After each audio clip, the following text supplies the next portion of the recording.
Comment dégager plus d'argent de son activité, comment générer plus de revenus pour gagner sa vie en faisant ce qu'on aime, c'est une question que se posent beaucoup d'entrepreneurs parmi nous. C'est aussi une question que je me suis posée régulièrement et dans cette vidéo, je vais vous partager les différentes pistes que vous pouvez explorer pour augmenter votre chiffre d'affaires. En réalité, pour augmenter vos revenus, vous n'avez que 3 options. Trouver plus de clients, augmenter vos prix ou vendre plus aux personnes qui sont déjà clientes. Et je vais vous montrer les moyens que vous avez à votre disposition pour chacune des options. Mais avant ça, pensez à vous abonner. Pour trouver plus de clients, vous pouvez vous appuyer sur ce qui marche déjà. Par exemple, si c'est la publicité qui vous apporte le plus de clients, vous pouvez peut-être augmenter votre budget publicitaire. Ou si ce sont les réseaux sociaux qui vous amènent vos clients, vous pouvez peut-être augmenter votre production de contenu ou plus inciter vos visiteurs à partager ou à s'engager. L'idée, c'est de faire plus de ce que vous savez déjà faire et ce qui marche déjà pour vous. Si c'est pas possible pour vous de faire plus au niveau du temps, au niveau de l'organisation, peu importe, vous pouvez utiliser la force de vente des autres avec ce qu'on appelle des programmes d'affiliation. Vous avez des sites comme Clickbank, Quanko qui proposent ça, il y en a plusieurs, Casaneo, vous trouverez toutes ces plateformes d'affiliation sur Google. Il y en a qui sont généralistes et d'autres qui sont plus spécialisés sur un secteur d'activité. Là, vous vous inscrivez, vous dites j'ai ça à vendre et je propose tant de commissions sur chaque vente. Les personnes qui sont intéressées pour vendre vos produits peuvent devenir vos partenaires. Ils vont recevoir un lien avec un code de suivi qui leur permet de comptabiliser les clients qui vous ont été envoyés par eux. Et régulièrement, vous leur cédez leur commission en retour. Alors ça marche bien si vous avez des marges assez conséquentes sur vos produits et si vous n'êtes pas trop limité par le volume de vente, parce que si derrière vous n'arrivez pas à fournir, vous allez avoir des problèmes. Vous avez une deuxième manière de faire des partenariats, c'est d'aller vendre sur des marketplaces comme Amazon ou Cdiscount.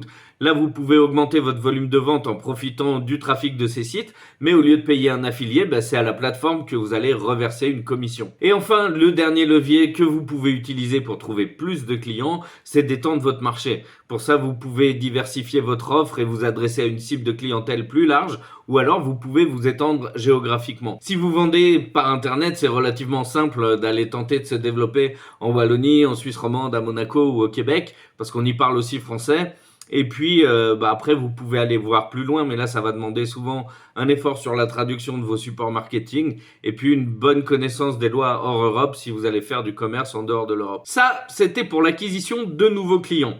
Pour augmenter votre nombre de ventes, vous avez aussi une deuxième option, c'est d'augmenter vos marges. Alors c'est quelque chose avec laquelle beaucoup d'entrepreneurs sont mal à l'aise, surtout si on a une clientèle qui est fidèle et bien établie. Mais je vais vous montrer ce que j'ai fait avec un de mes clients pour que ça se passe sans trop vous empêcher de dormir. Alors ce client, c'est un prof de français qui travaille surtout à l'insertion et à l'intégration des étrangers à Genève. Il est très investi dans tout ce qui est économie sociale et solidaire. Donc pour lui, augmenter ses prix, c'était presque devenir capitaliste, selon ses mots.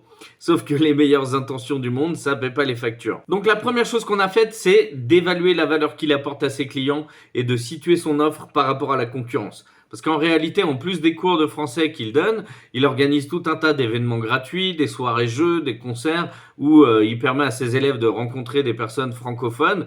Et puis, ce qu'il fait, c'est vraiment un travail d'intégration. Il aide les gens avec leurs procédures administratives, leurs procédures de naturalisation. Ça va au-delà du simple cours de grammaire. Et en faisant ça, ce qu'on a vu, c'est que malgré toute la valeur apportée en plus de l'apprentissage du français, il était 30% moins cher que le moins cher de ses concurrents. Donc ça laissait quand même une bonne marge de manœuvre avant de voir les clients partir à la concurrence. Mais comme je vous l'ai dit, il était assez mal à l'aise à l'idée d'augmenter ses prix. Donc ce qu'on a fait ensuite, c'est de prévenir tous ses élèves qu'à partir de telle date, les prix allaient augmenter et on a laissé 15 jours de délai avec 2 emails de rappel la dernière semaine pour que ceux qui voulaient profiter des anciens prix puissent réserver des packs de 10, 20, 50 leçons avant que les prix augmentent. Et vous ne me croirez sûrement pas, parce que même pour moi ça reste un ovni, il n'a fait que 2-3 ventes pendant ces 15 jours et ses élèves ont attendu la fin du délai pour renouveler leur forfait au nouveau prix. Donc j'aimerais bien vous dire que c'est dû à la qualité des emails qu'on a envoyés, mais je pense que c'est surtout une anomalie qui est liée à la relation personnelle de cette personne avec ses clients. D'ailleurs, si ça vous intéresse, son site de cours de langue, c'est 1202.ch. Si vous voulez apprendre le français à Genève, c'est certainement la meilleure école. Mais bon, revenons à notre stratégie. 1. Évaluer la valeur de ce qu'on propose et se situer par rapport à la concurrence. 2. Prévenir à l'avance ses clients existants de l'augmentation des prix. Et la troisième chose qu'on a faite, c'est de conserver des options abordables. C'est-à-dire que pour les personnes qui prennent des leçons à la carte, qui sont les clients qui nous coûtent le plus cher et les moins fidèles, le taux horaire a augmenté de 22%. Alors que pour les clients réguliers qui apportent de la trésorerie en prenant des packs de 10, 20, 50 leçons, le prix a augmenté de 8% par rapport à avant. Donc ça, c'est aussi quelque chose que vous pouvez faire si vous avez peur d'augmenter vos prix et de perdre des clients, c'est de proposer certaines options qui vous apportent de la trésorerie, mais qui restent abordables et attractives pour vos clients. Et puis la dernière façon d'augmenter vos profits, c'est de vendre plus à vos clients. La première méthode, c'est d'augmenter le panier moyen de vos clients en proposant des offres complémentaires. Vous avez 3 façons de faire ça. Vous pouvez faire des packs. Si vous vendez par exemple des produits consommables, vous pouvez faire des packs avec un avantage économique si on en achète 3 ou 4.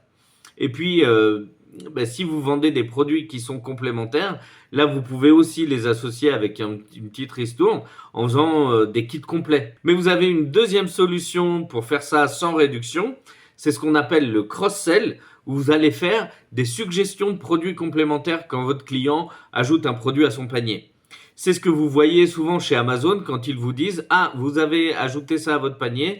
Ces produits sont souvent achetés ensemble et puis ils vous proposent 2 ou 3 produits supplémentaires. Ça peut décider une fraction de vos clients à ajouter plus de produits dans leur panier. Et puis, vous pouvez créer aussi ce qu'on appelle des upsells, où là, vous allez proposer une offre promotionnelle sur un ou plusieurs produits après que votre client a validé son achat. Alors c'est une offre unique qu'il peut ajouter à sa commande ou pas sans avoir besoin de re-rentrer ses coordonnées bancaires.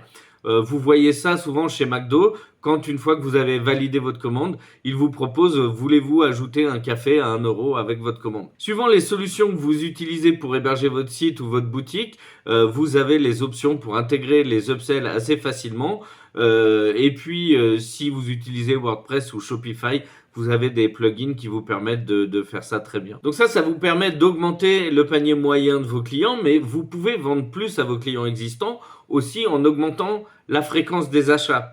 Pour ça, vous pouvez créer un programme de fidélité. Vous avez des logiciels comme Splio qui vous permettent de faire ça, mais vous pouvez le gérer tout simplement vous-même en animant une newsletter et en envoyant des offres régulièrement sur les nouveaux produits ou sur les produits en solde de votre boutique. Vous pouvez aussi augmenter la fréquence d'achat de vos clients en innovant continuellement. Par exemple, si vous créez vous-même vos produits, vous pouvez proposer des versions améliorées de vos produits en fonction des retours clients que vous avez eus.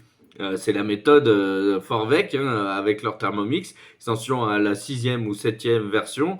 Vous avez des gens qui ont eu toutes les versions entre les mains, qui ont acheté toutes les versions. L'idée, c'est d'apporter régulièrement de la nouveauté pour inciter vos clients à revenir acheter. Et si vous ne créez pas vous-même vos produits, vous pouvez faire ça en élargissant votre catalogue, en enrichissant régulièrement votre catalogue avec des nouveaux produits. Je crois que vous avez maintenant de bonnes cartes en main pour faire grimper votre chiffre d'affaires. Mais avant de se quitter, je voulais vous conseiller cette playlist où je vous livre une tonne de pépites pour votre communication et votre marketing. Je vous retrouve bientôt dans une prochaine vidéo.